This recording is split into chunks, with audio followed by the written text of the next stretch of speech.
열왕기 하를 읽으면서 유다 왕들을 소개할 때에는 그 모친의 이름이 언급되고 있는데 이스라엘 왕을 소개할 때는 그 모친의 이름이 나오지 않는 것을 보았습니다. 혹시 그 이유가 있는 것인지요?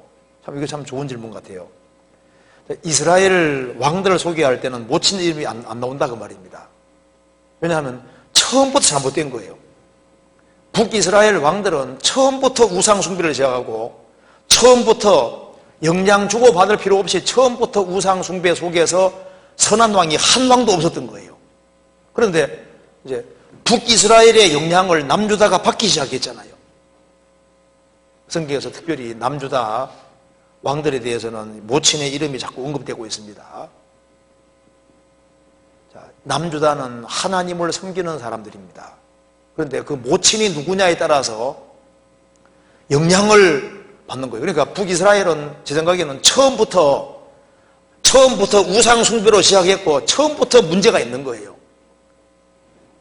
영향 주고받을 필요 없이 이미 영향을 받아가지고 처음부터 근본이 잘못되어 있는데 북이스라엘은 그러는데 남유다는 달랐던 거예요. 남유다의 모친이 어떠냐에 따라서 신앙이 어떻게 관계되는지를 잘 묘사하고 있습니다. 그러니까 이것이 바로 영향력을 나타내는 건데요.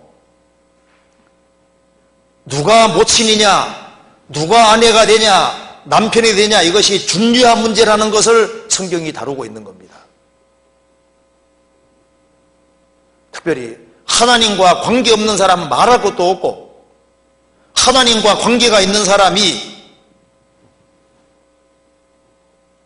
모친이 누구냐, 아내가 누구냐, 거기에 따라서 영향을 크게 받게 되고, 그래서 왕들이 그 아내와 부모 영향 받아서 나라를 어떻게 그리치는지, 그 어머니가 합당하고 아내가 합당하면 어떻게 나라가 흥하는지 그런 것이 잘 묘사가 되어 있는 겁니다.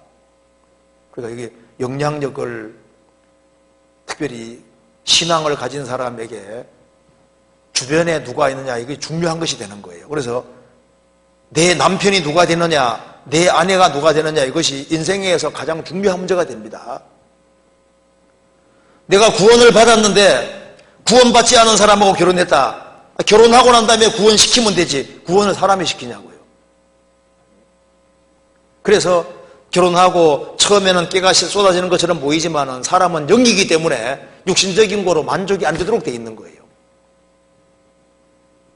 그렇기 때문에 신앙생활을 잘 하는 사람하고 연결된 사람이 얼마나 복인지 이제 일생 살아가면서 계속 알게 되고, 그렇지 않은 사람은 일생 살아가면서 계속 구애하게 되는 거예요. 그렇잖아요. 주님은 우리의 행복을 위해서 말씀하셨던 겁니다.